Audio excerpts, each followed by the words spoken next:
ঘটনাটা হলো কি আপনার মান্দাই পিএসে। হ্যাঁ, কমপ্লেনেন্টের নাম হলো কি মতি দেববর্মা।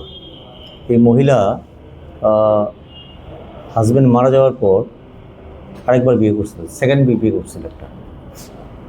তো প্রথম স্বামীর থেকে ভদ্রমহিলার একটা মেয়ে আসলো। মেয়েটার যখন বয়স 10-11 বছর, ওই সময়তে মানে 15/4/2024 ইংরেজি তারিখে রাত্রেবেলা ভদ্রমহিলা প্রাকৃতিক কাজ করতে ঘরের বাইরে গেছে। ওই সময়তে অ্যাকিউজড কাজল দেববর্মা, কাজলই তো নাম নাকি, কাজল দেববর্মা মেয়েটারে র্যাপ করছে এবং ধর্ষণ করছে। এরা শুধু প্রথমত এই মেয়েটা, এই কাজল দেববর্মার স্টেপ ডটার, সে র্যাপ করছে। তা শুধু র্যাপটা পাশবিকভাবে করছে, মেয়েটা রক্তাক্ত অবস্থায় মাটিতে পড়ে রয়েছে। এবং ভদ্রমহিলা ঘরে ঢুকছে, ঢুকে দেখে যে মেয়েটা রক্তাক্ত অবস্থায় মাটিতে পড়ে রয়েছে। ভদ্রমহিলা তো কাজল দিয়ে আশেপাশের লোকরা ডাকছে, তারা এসে মেয়েটা নিয়ে গেছে হসপিটালে এবং মেয়েটার কন্ডিশন খুব খারাপ ছিল। কেমন তারপরে মহিলা এই কাজল দেববর্মার এগেনস্টে একটা এফআইআর করছিল 16/4/2024।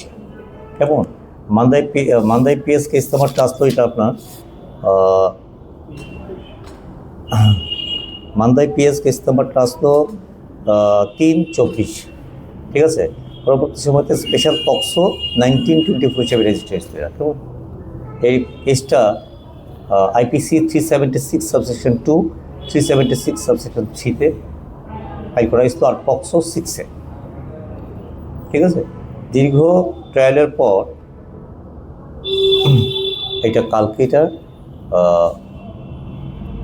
কনভিকশন হয়ে গেছে। কনভিকশনটা হয়েছিল আপনার লাইফ কনভিকশন।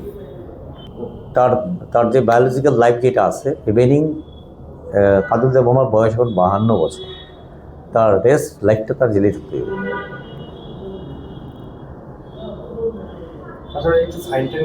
ফাইন সঙ্গে 5,000 টাকা ফাইন করছে। ফাইনটা না দিলে তার রিগোরাস ইমপ্রিজনমেন্ট যেটা, সেটা আরও 2 মাস বাড়বে।